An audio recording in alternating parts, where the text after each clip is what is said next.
Apparu en 2009, le Peugeot 5008 de première génération avait connu un joli succès. Bon, on était sur un monospace, donc bon, on était sur quelque chose qui s'attaquait à l'époque au Citroën C4 Picasso, donc son cousin aussi au Scénic et Grand Scénic et toute la compagnie créole des monospaces de l'époque. En 2007, le Peugeot 5008 est devenu ce qu'on appelle un SUV, sombrant lui aussi aux sirènes du succès de la demande des consommateurs pour ce type de carrosserie.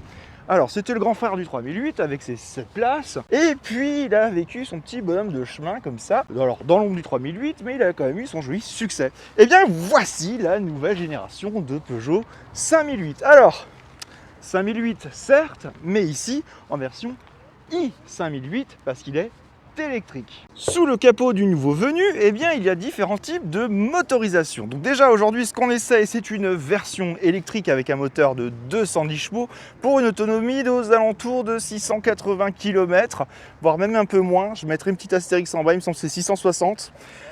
C'est ça? Le plus mauvais youtubeur auto. J'adore rire. On aura une autre version plus puissante et on aura enfin une version qui arrivera d'ici cet automne en 4 roues motrices avec 2 moteurs. Me demandez plus les spécificités, je ne m'en rappelle plus. Par contre, pour ceux qui refusent encore l'électrique, eh bien ce Peugeot 5008 va recevoir une nouvelle motorisation hybride rechargeable de 195 chevaux qu'on va retrouver aussi sur son petit frère le 3008.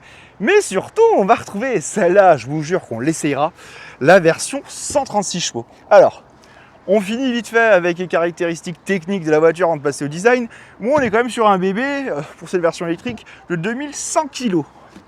On a connu plus Summer Body en matière automobile avec ce Peugeot. Hein. Bon, allez, on passe au design. Alors, en termes de design, on va être sur une grosse évolution de l'actuel Peugeot 5008. Hein. On reconnaît quand même l'air de famille avec la version sortante.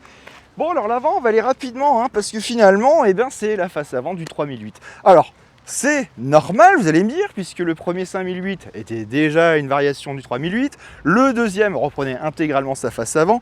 Donc ici, on a le nouveau langage du design Peugeot. Un regard fin et félin, 3 griffes ici très verticales, une nouvelle calandre, enfin c'est très torturé. Alors pour ceux qui ont déjà vu l'essai du 3008, je vous l'avais dit, on est sur un véhicule qui est quand même très torturé sur la face avant, le langage esthétique est quand même pas simple, hein, il n'est pas facile.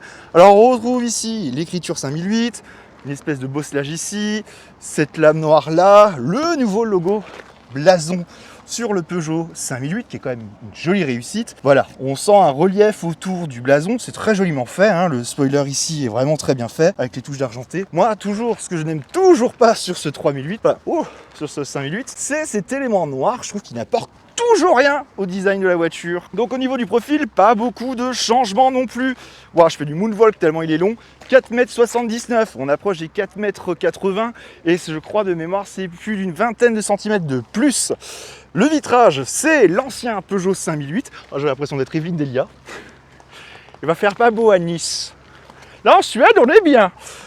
On retrouve une pliure ici qui casse le vitrage et cette énorme crosse que je trouve plutôt réussie. C'est vraiment très sympa, ça apporte un plus au design de la voiture et ça fait écho à la version sortante. Bon, des flancs très hauts, alors normal, version électrique dit pack de batterie à cacher, donc cet élément noir vient alléger la ligne, mais on ne retrouve pas vraiment des flancs très sculptés, c'est lisse, c'est aérodynamique, ça le fait. Alors, le nouveau blason Peugeot se retrouve ici, comme sur le Peugeot 3008, ça reste élégant. Parlons de ce qui fâche, les jantes. Alors, beaucoup n'aiment pas beaucoup ce modèle de jantes. Alors c'est à la fois en acier, des éléments plastiques, c'est assez compliqué. Mais en même temps, je me suis fait une réflexion, ça ressemble quand même beaucoup à des jantes de BX des années 80 ou de certaines Citroën XM, voire même de certaines Peugeot. Bref, on a une réinterprétation des jantes des années 80.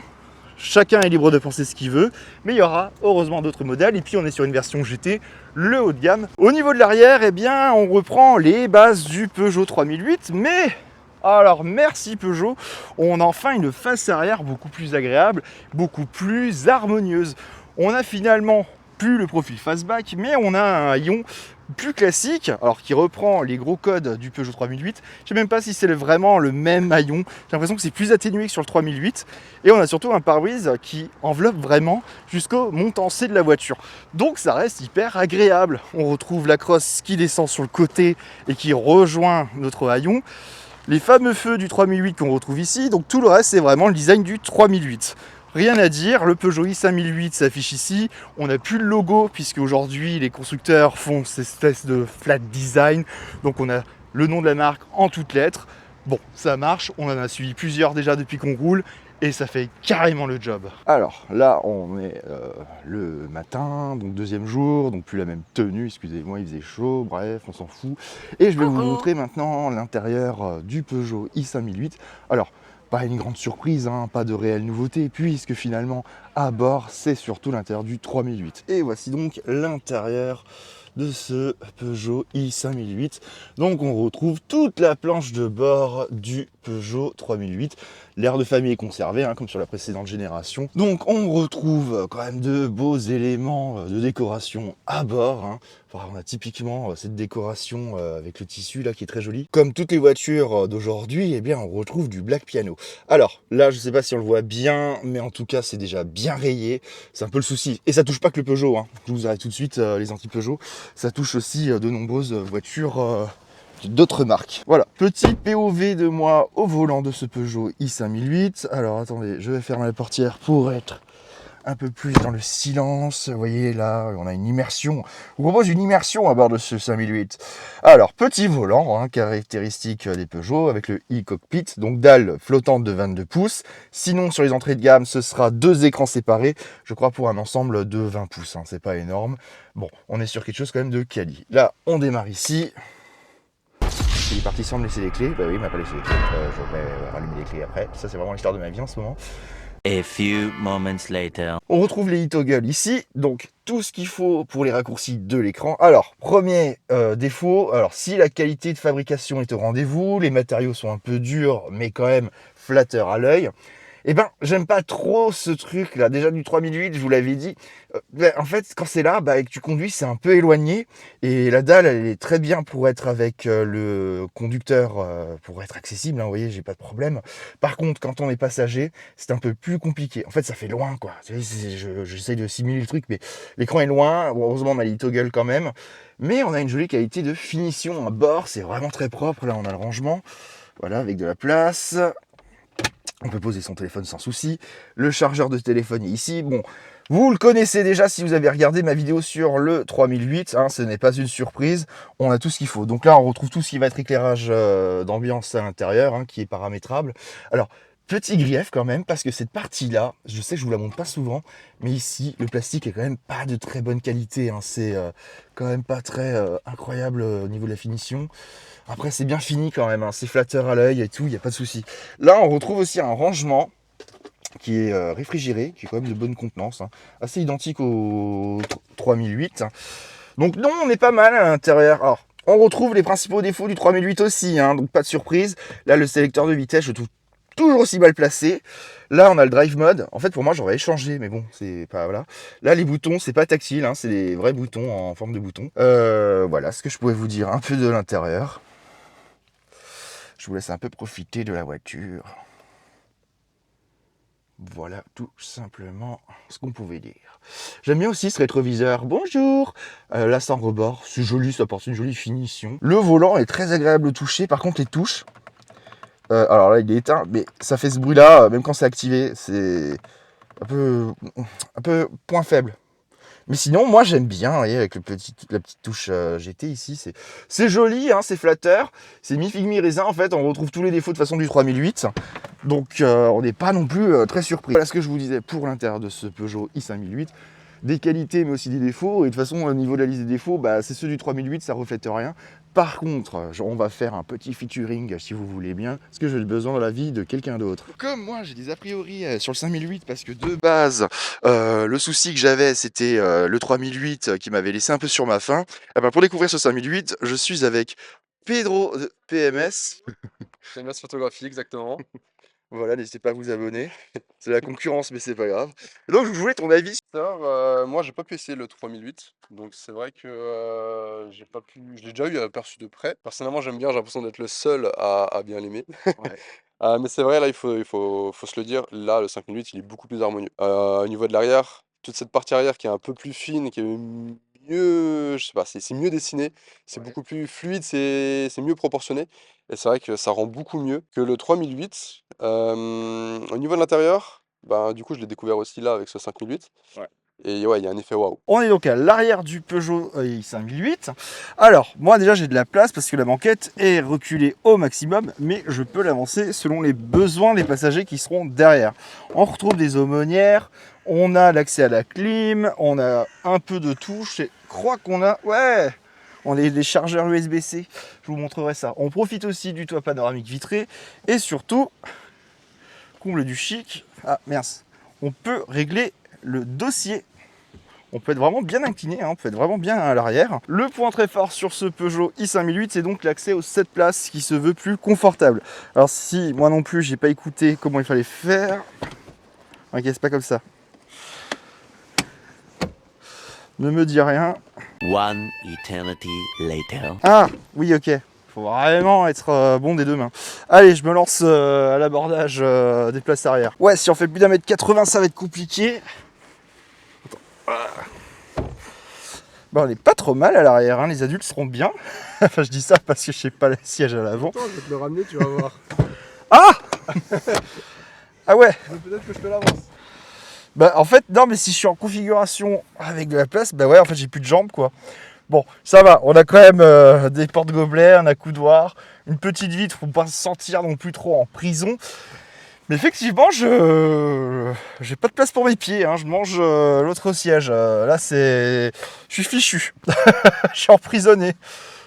Laissez-moi sortir. Sortez-moi de là, je suis une célébrité. Donc c'est le point fort. Alors je sais plus si le Renault Espace là, faudrait que je vérifie. Mais en tout cas sur ce 3008 on conserve on n'a plus de siège indépendant, mais je l'ai fermé. On n'a plus de siège indépendant, mais on a une banquette qui est donc coulissante. Un vrai plus pour ceux qui seront à l'arrière. Allez, on passe au coffre. Alors là on s'est amusé à faire comme Peugeot l'a fait, c'est-à-dire ouvrir les sièges à l'arrière et montrer un peu le volume du coffre. Moi j'ai plus les chiffres. J'ai de nouveau pas écouté, mais on profite, c'est ça 80 litres 80 litres. Ok, de profondeur en plus, de quoi caser 2 valises, mais ce sera tout. Bon, on pourra mettre les affaires des enfants quand ils vont au sport, mais voilà, alors attends, comment je les rabats du coup? Il y a 2 petites languettes en dessous là, Ah, allez, vidons la voiture. Bon, ça permet d'avoir quand même un grand coffre, c'est plutôt pas mal. Ah oui, ok. Oh là là. Ça par contre c'est vrai que C'est un peu mal fait, ouais. Si la banquette elle est trop reculée, ouais, on a du mal. Bon, on a quand même un bon coffre. Je crois qu'on est quoi, aux alentours de 500 litres 748. Ah ouais, je suis vraiment pas bon au juste prix. Donc 748 litres et 1600 et des brouettes une fois les sièges rabattus avec de la deuxième rangée. 1815. Vas-y, c'est bon. Un peu de choses près. Bon bah voilà, le coffre est électrique. Alors la marche elle est un peu haute, c'est un peu le souci, on a une belle ouverture de coffre, mais vraiment on a une marche assez haute pour accéder au coffre. C'est un peu le seul point négatif que j'aurais su. Sinon, côté habitabilité, on est plutôt pas mal sur ce nouveau 5008. Alors on est le jour 2, donc on part pour rejoindre Copenhague. Là on va faire beaucoup d'autoroutes, donc pour la partie route. Hier on n'a pas eu vraiment le temps, on a eu une journée un peu course quand même, parce qu'on avait pas mal de kilomètres à faire. C'est clair. Un peu à la bourre. Et en Suède, l'imitation c'est un sketch. C'est vrai que la Suède, c'est pas le pays où tu peux faire le plus de go fast quoi. Ah bah avec des limitations à 70 sur national, ouais non c'est compliqué. Des amendes très salées aussi. Ouais j'ai pas 250 € à leur donner. Non mais là sur la route, voilà, donc aujourd'hui on va parler, là on est un peu de national et on va rejoindre l'autoroute pour aller jusqu'à Copenhague, donc on quitte la Suède pour aller au Danemark. Mais pour ce retour je suis accompagné de Pedro. Hello. Je vous invite à vous abonner si vous ne connaissez pas. Et à vous abonner à moi aussi parce que j'en ai marre de voir que vous vous abonnez pas. Alors s'il vous plaît, bref. toute la rampe. C'est l'arbre, ouais. Donc qu'est-ce qu'on peut dire sur ce Peugeot 5008 au niveau de la route? Alors, comme je vous ai dit avant, au niveau des défauts, je commence direct par les défauts. Tac, allez, prends-toi ça Peugeot. Bam, le lion. C'est qu'on retrouve donc les défauts du 3008. C'est ce que, si vous avez vu le 3008, l'essai que j'avais réalisé dessus, au niveau des roues, on n'avait pas vraiment de visibilité où est l'avant. Alors là, en fait, on a le même problème. Après, on n'a pas fait beaucoup de manœuvres, donc on n'a pas vraiment. Voilà. Moi, le 3008, quand je l'avais essayé dans le sud, on avait fait de la ville et on s'était garé. Et on s'est tout de suite rendu compte que pour placer les roues, c'était un peu la galère. Vraiment, c'est un peu le défaut de la voiture. Mais là, sur le 5008, on a moins cet effet-là. Donc je pense parce qu'on n'a pas encore manœuvré avec, on n'a pas essayé de le garer, donc on n'a pas eu ce défaut-là. Au niveau aussi des autres défauts, les sièges ne sont pas à réglage électrique. On est sur une foutue finition GT. Ouais, Et ça, on l'a c'est pas. dommage. Et si vous suivez mes vidéos, je râle après Toyota souvent parce que on n'a pas forcément toujours, selon les finitions, le côté siège électrique, passager, conducteur. C'est assez particulier. Et là, on est sur une voiture à 52 000 € et on n'a pas ça. S'il vous plaît. Enfin, je veux dire, c'est pas très haut de gamme. Moi, je suis arrivé, je cherchais directement les boutons. Je fais comme non. Ah ben là, on en a parlé. Ok. Bon. Quand on a échangé, je les ai cherchés. À 52 000 €, j'avoue Ouais. que c'est Ah ouais, chaud quand même. ce que je disais, on a l'impression de C'est faire un c'est peu une dommage. ancienne. Bon, alors la Peugeot 203, Non, en vrai, c'est vrai qu'à 52 000 €, C'est un c'est peu au moins le limite. conducteur, quoi. Ouais, Mais c'est vrai au moins que conducteur. ça m'a un peu déçu. C'est un peu mon cheval de bataille, ça. il n'y a Vu pas le prix des voitures. d'auto-hold aussi. On n'a pas trouvé l'auto-hold. Oui, Sur les voitures électriques, oui, pas récentes déjà. ouais. C'est vrai que. Bon. Bon, après, il y a quand même du positif. Oui, c'est vrai. Alors, attends, si je finis un truc, parce que j'ai pas fini, le sélecteur de vitesse, moi, son emplacement me perturbe toujours. Vous allez me dire, c'est du détail, parce qu'une fois qu'on met la vitesse en Ouais. mode auto, on n'y touche plus. C'est vrai qu'on n'a pas de break. Mais ouais, on n'a pas de mode break déjà, ça aussi sur une électrique, je trouve ça un peu non. limite. Ouais, non, c'est juste dans le sens où c'est vrai qu'on n'a pas à l'utiliser tout le temps. Ah oui, Donc c'est pas si grave, mais Ouais. c'est vrai qu'on a le. Je pense que c'est une habitude à prendre. c'est d'habitude, ouais, parce que ce que je te disais déjà hier, c'est qu'en fait on a le drive Ouais. mode à la place du sélecteur, et moi à chaque fois je le confonds. Alors, soit je suis complètement Ouais. débile, soit je. Voilà. Mais par habitude, pour moi, le sélecteur est au Il est là, niveau ouais, de la bah oui, console ouais. centrale, et à chaque fois je me fais avoir dès que je l'ai. Mais pour le reste, après, la voiture. Voilà, on peut passer aux qualités.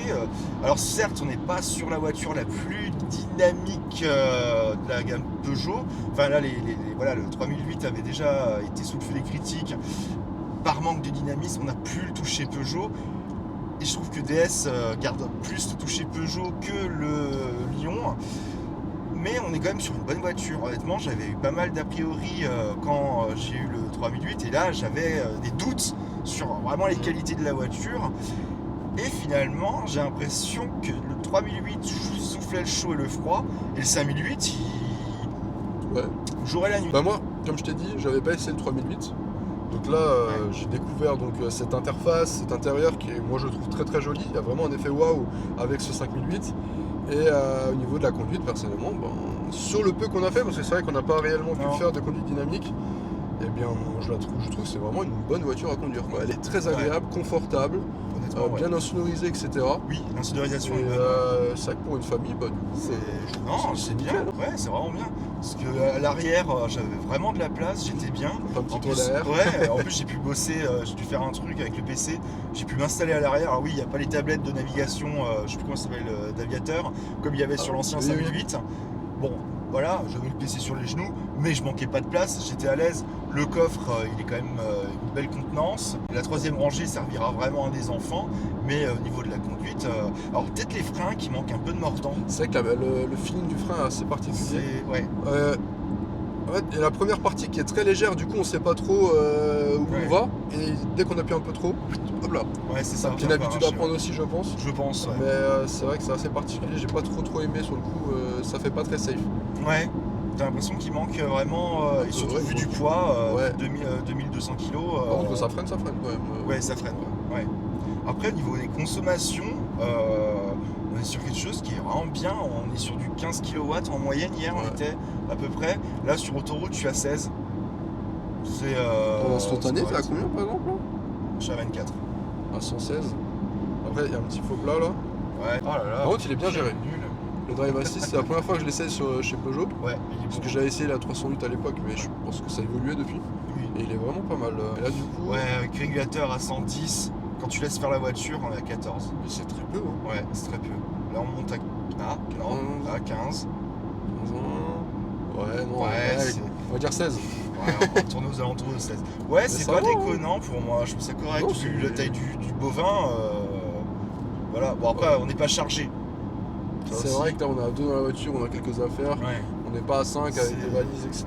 Et les sièges sont confortables, on est entre moelleux et ferme. On Ouais. est vraiment bien, j'ai l'impression qu'on a un peu des points. Bon maintien en plus. Ouais, bon maintien. Arrière, c'est pareil. Après, oui, quand tu es au volant, tu profites pas de la planche de bord. Bon, c'est pas trop intérêt quand tu conduis. Oui, Mais ça, c'est toutes non, les voitures. oui, sur toutes les voitures. Mais par contre, ça présente vraiment bien. Hein. Ça présente bien. Ouais. C'est très très moderne. Tu fais même pas attention à la qualité des plastiques. Mais en fait, vu que c'est du tissu, ça beau, c'est pas moussé. Ouais. Mais vu que c'est du tissu, c'est pas grave. Oui, c'est pas En grave. fait, ouais. je sais pas. Puis Par c'est contre, très joli. ça c'est moussé, ça j'aime beaucoup. On a Ouais, vraiment l'impression d'avoir un accoudoir de canapé. Ouais. C'est très C'est agréable. hyper agréable. Juste un truc, je sais pas si vous l'avez entendu, parce que sur le 3008, je l'avais critiqué ce défaut-là. Enfin, pas un défaut, mais c'était le clignotant que je trouvais qui était extrêmement bruyant. Et là, je pense qu'ils nous ont écoutés parce que quand on le met, il est quand même moins bruyant. Sur 3008, Ah ouais. tu l'entendais, mais Voilà, ça me c'était. choque pas, j'ai l'impression que c'est comme d'hab. Non, ouais, c'est normal. Ouais. Mais sur 3008, le truc c'était tuc, tuc, tuc.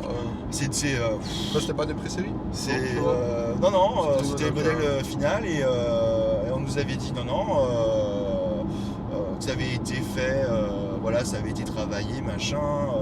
Mais franchement, c'était horrible. Tu l'avais, il te cassait les oreilles. Là, il est redevenu un peu Ok. plus. Ah oui, alors avec Pedro, on a oublié d'en parler. Et c'est bien que ça nous revienne.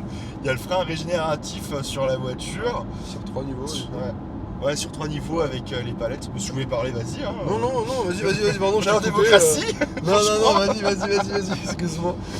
Mais alors, bah, vraiment, je sais pas pourquoi le changement de fil, elle me bloque. J'ai pas compris. Faut que je la laisse faire elle.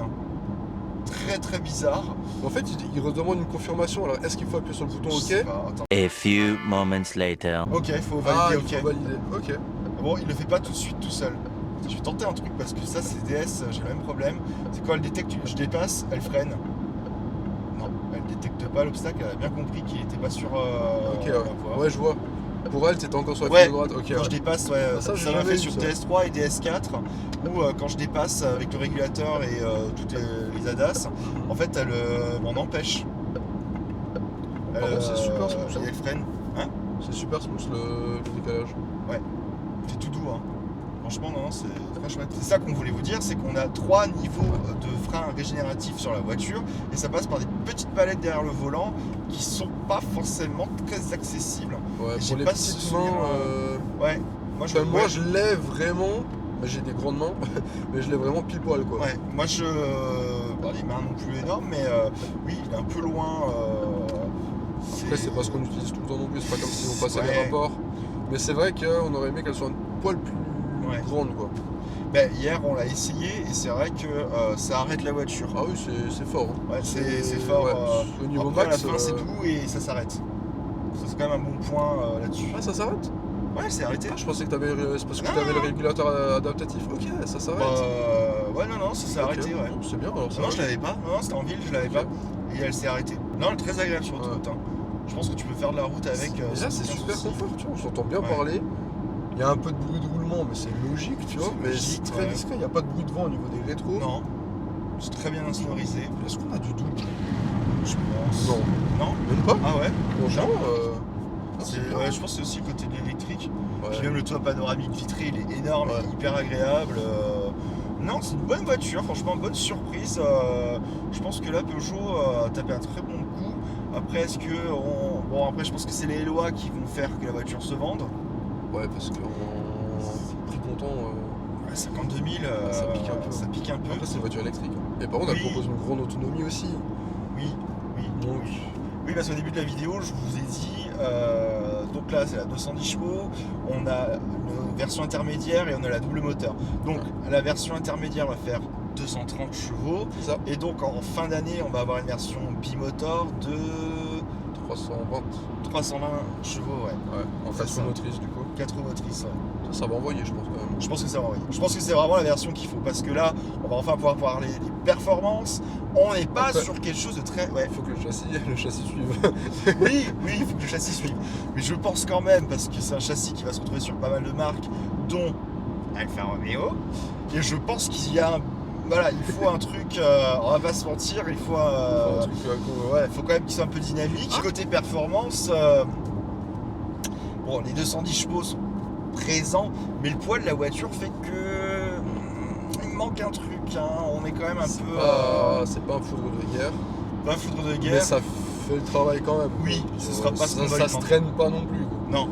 C'est pas ce qu'on va lui demander, c'est pas ce qu'on attend. Il décroche quand même pas mal quand il y a besoin, hein, ça répond. Ouais. Il y a un peu de latence, mais ça répond quand il y a besoin. Là sur autoroute, je peux pas trop m'amuser à essayer de. On va peut-être un peu le chercher quand même. Moi j'ai envie de. Voilà. En mode normal. Là je suis en mode éco en plus. Hein. Non, en mode normal. Bah, tu vois, je suis déjà à 130. Ouais, Ça réagit quand même. Ça va pas quand mal. même. Mais je me demandais en stabilisé, en mode éco, si on avait une différence de conso ou pas. On tourne entre 19 et pas. 20 kWh en éco là, je voyais.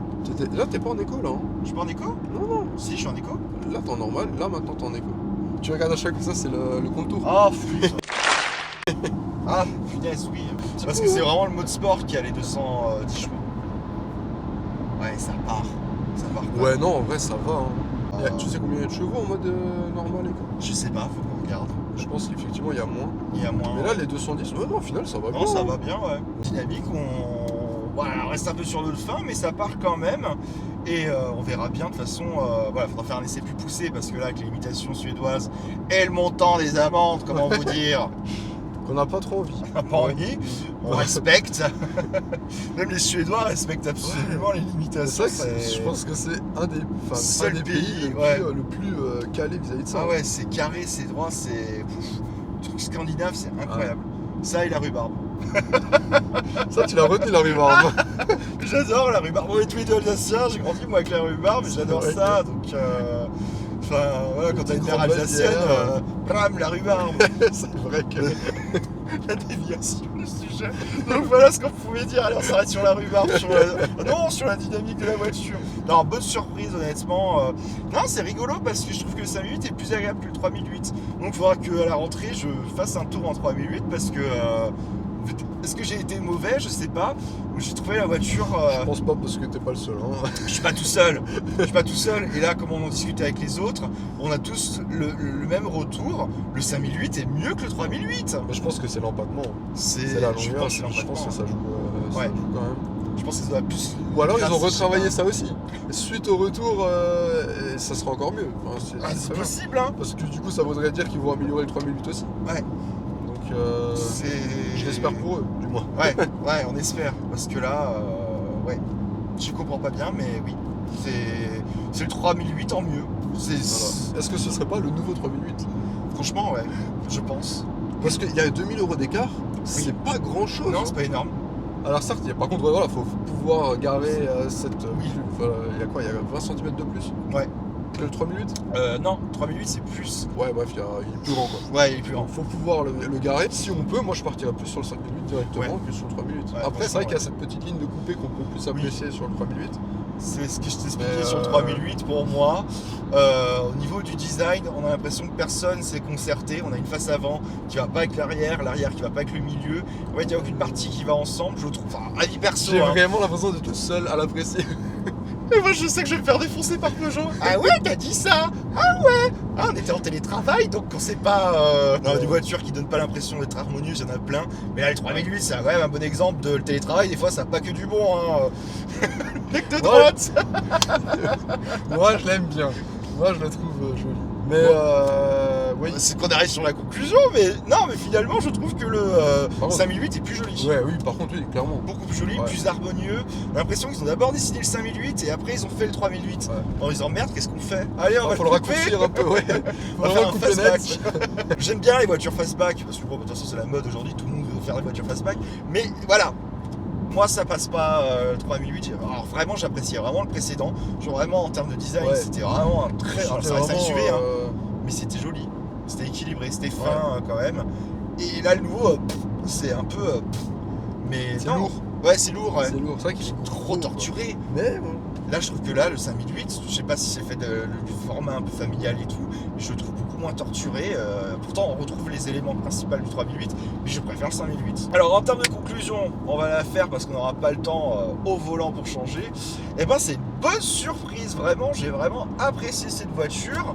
On est sur quelque chose, voilà, ils ont vraiment gommé le côté défaut du 3008. On n'est pas sur du gros dynamisme, mais c'est acceptable, c'est vraiment appréciable et c'est suffisant pour la vie de tous les jours.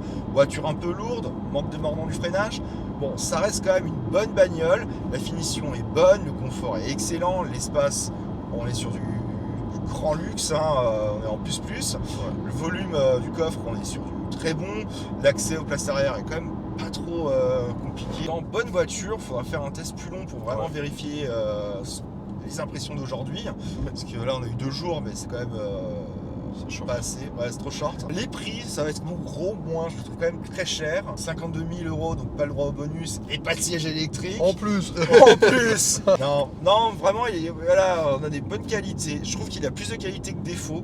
Là, c'est un bon point par rapport au 3008. J'essaye rarement de l'électrique. Là, ça reste agréable. Alors, je sais que c'est Peugeot, enfin Stellantis du moins, c'est pas les meilleurs sur l'électrique, mais bonne surprise. Bah merci Pedro du coup. Écoute, merci à toi. Très grand plaisir de la voiture, très grand plaisir d'avoir présenté la voiture avec toi. Moi je vous remercie, n'hésitez pas à vous abonner. On se dit à très bientôt.